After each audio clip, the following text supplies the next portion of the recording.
Good evening friends.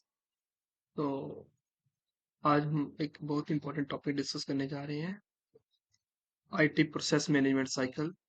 तो इसमें हम वन बाय वन जितने भी टूल्स यूज किए जाते हैं ऑटोमेशन के लिए, क्योंकि आईटी इंडस्ट्री अब फुल्ली ऑटोमेटेड हो गई है।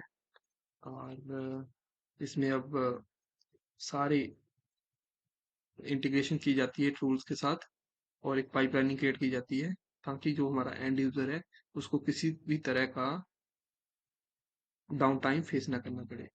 मतलब अगर हम आज से 10 या 15 साल पहले की बात करें तो क्या होता था कि सपोज हमने एक प्रोडक्ट डेवलप करना है, तो जो भी क्लाइंट होता था वो किसी कंसल्टेंट कंपनी के पास आता था या डायरेक्ट मतलब किसी डेवलपमेंट कंपनी को अप्रोच करता था, तो अपनी रिक्वायरमेंट बताता था। और उसी तरीके से फिर मतलब IT industry manpower hire करती थी, वो डीबी हायर करती थी, और front end developer, back end developer, और नेटवर्क इंजीनियर्स, सिस्टम इंजीनियर्स, और इसी तरीके से टेस्टिंग इंजीनियर्स, क्योंकि टेस्टिंग उस टाइम मैनुअली होती थी। लेकिन अब जो करंट सिनेरियो है इसमें क्या है कि हमारे पास ऑटोमेशन टूल्स आ गए हैं, और वो सारे टूल्स यहाँ पे डायग्राम में मैं वन बाय वन डिस्कस करूंगा। ठीक है। तो मतलब पहले अगर हम ट्रेडिशनल मेथड से हम डेवलपमेंट की बात करें तो पहले क्या होता था कि हमारे पास सपोज डेवलपर होते थे, तो उसको एक मशीन लोड की जाती थी और वो जितनी भी फाइल्स होती थी अपनी लोकली स्टोर करता था और बाद में उसको सर्वर के ऊपर अपलोड करता था। तो ये मतलब बड़ा ही लेजी वर्क होता था एक तरीके से, और इससे मतलब ना तो प्रोडक्ट में क्वालिटी होती थी और मतलब टाइम भी बहुत ज़्यादा लगता था, और क्लाइंट भी सेटिस्फाइड नहीं होता था क्योंकि क्लाइंट को भी काफ़ी कॉस्टली पड़ता था और टाइम कंज्यूमिंग प्रोसेस होती थी।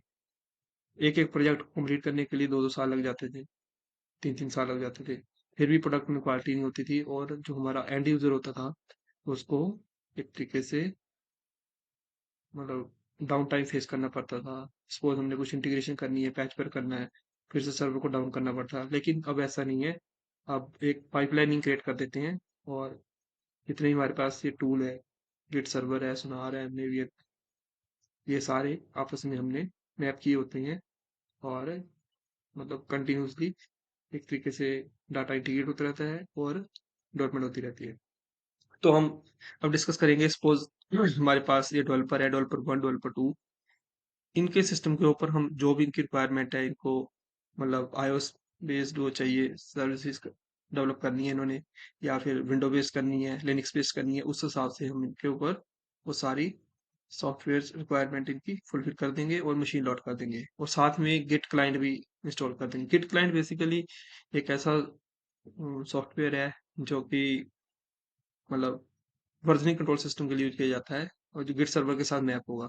ये एक रेपो जनरेट करता है। रेपो बेसिकली क्या होती है कि मतलब एक फाइल और फोल्डर होता है जिसके अंदर मतलब सोर्स कोड हमारा जो स्टोर होता है वो विद वर्जन वर्जन के साथ स्टोर होता रहता है। क्योंकि सपोज हमारे पास 10 डेवलपर है, वो दिन में 10 बारी डाटा अपलोड करेंगे, फैच करेंगे, डाउनलोड करेंगे, फिर से उसमें कुछ पैचेज ऐड करेंगे और उसको स्टोर करते रहेंगे। तो मतलब गिट सर्वर कंटिन्यूसली उसकी इंटीग्रेशन करता रहता है, और उसकी वर्जनिंग कंट्रोल करता रहता है। ठीक है।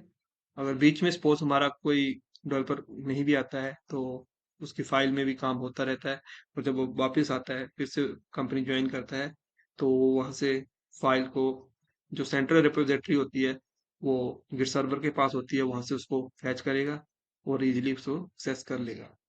तो ये तो होगा गिट सर्वर का काम।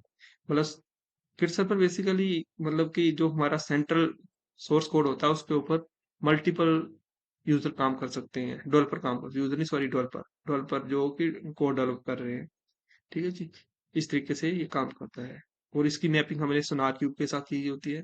सोनार क्यूब एक मतलब ओपन सोर्स हमारे पास सॉफ्टवेयर है, और ये मतलब हेल्प करता है एक तरीके से। सिंटैक्स एरर हो गए हमारे, कोई मतलब हमारे पास कुछ प्रोडक्ट की क्वालिटी को एक तरीके से चेक करता है ये कि, और उसके बाद फिर ये फर्दर आगे उसको मेवियन को ट्रांसफर कर देता है। मेवियन भी एक ओपन सोर्स बेस्ड टूल है जो कि मतलब कोड को बिल्ड करता है एक तरीके से।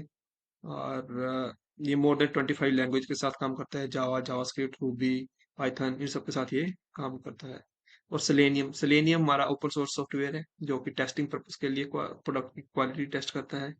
और एक तरीके से जो क्लाइंट की नीड्स होती है, ये उसके केपीआई के साथ कि मीट कर रहा है नहीं कर रहा है, ये सारी इसकी चेक पॉइंट्स होते हैं, उसको मतलब फुलफिल कर रहा है।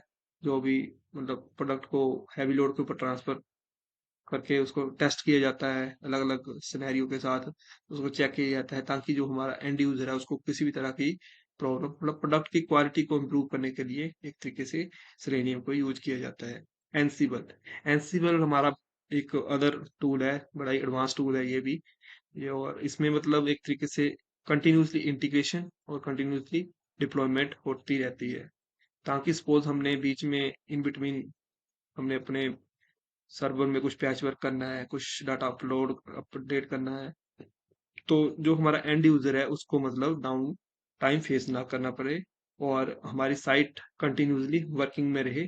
एक पाइपलाइनिंग क्रिएट कर देता है ये। जो हमारा प्रोडक्शन सर्वर होता है, प्रोडक्शन सर्वर मेनली वो सर्वर होता है जहाँ पे हमने डाटा स्टोर किया होता है हमारे सर्वरों में, जहाँ से हम सर्विस प्रोवाइड करते हैं यूजर को। ओके, तो आगे हम अब डिस्कस करेंगे डॉकर और कुबरनेट।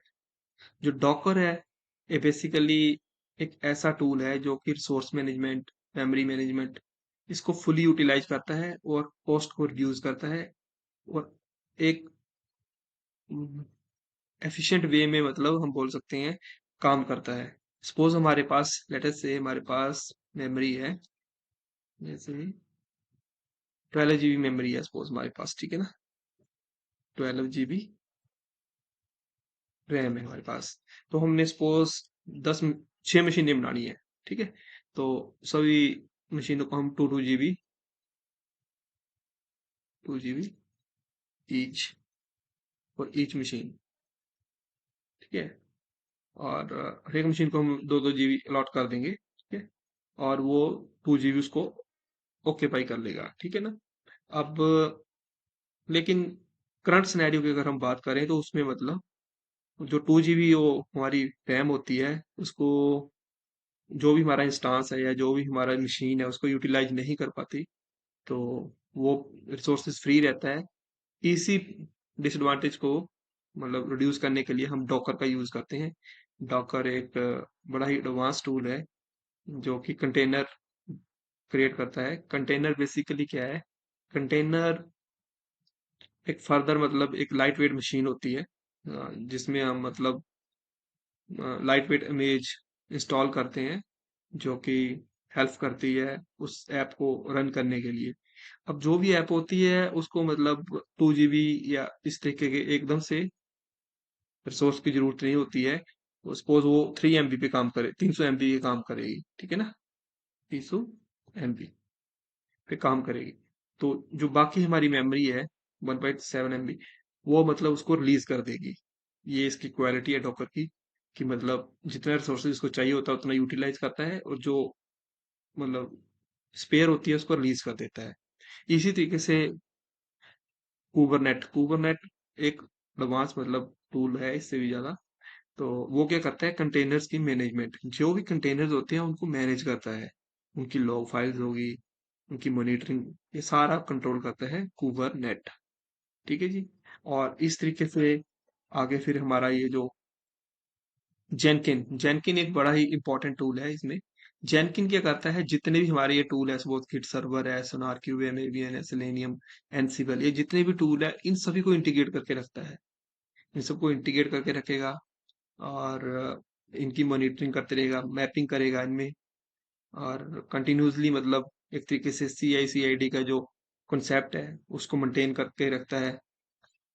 मतलब जो डेवलपर होते हैं वहां से लेके जो हमारे प्रोडक्शन सर्वर होते हैं इनमें एक एक कंटिन्यूसली पाइपलाइन क्रिएट कर देता है ताकि एक फ्लो बना रहे और हमारे जो मतलब ऑडियंस है और जो हमारे मतलब यूजर्स हैं वो कंटिन्यूसली हमारी सर्विस को एक्सेस करते रहे। इसके बाद जो हमारा डाटा होता है, सॉरी, जो प्रोडक्ट रेडी टू यूज होता है वो हम कहाँ रखते हैं, प्रोडक्शन सर्वर पे। प्रोडक्शन सर्वर एक तरीके से एक सर्विस प्रोवाइडर एजेंसी का वो होता है सर्वर, जो कि मतलब सर्विस प्रोवाइड करता है।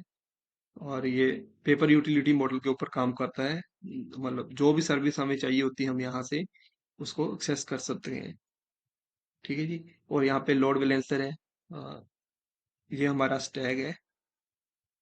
एक सेकंड में आपको भी बताता हूँ। ये मैं मेंशन करना भूल गया। ये जो भी हमारे यहाँ पे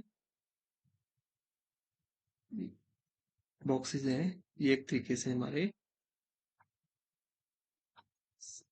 स्टैक ऑफ सर्वर है। ये सर्वर्स, स्टैक ऑफ सर्वर। ठीक है, ये जितने भी हमारे सर्वर्स हैं इनका स्टैक हमने बना रखा है। और आगे हमने एलबी लगा रखा है, load balancer. Load balancer basically क्या करता है कि जो भी इसके ऊपर यहाँ ऑडियंस का जो लोड आएगा उनको ये बैलेंस करता रहेगा। मतलब किस तरीके से बैलेंस करेगा, जो भी सपोज लोड बैलेंसर बेसिकली क्या आता है, जो भी हमारे पास एग्जिस्टिंग सर्वर होते हैं, सपोज हमारे पास 3-3 सर्वर है, वो क्या करेगा, हम यहाँ पे एक पॉलिसी जनरेट कर देंगे कि सपोज हमारा जो ये फर्स्ट सर्वर है, अगर ये 60% से अबव जाता है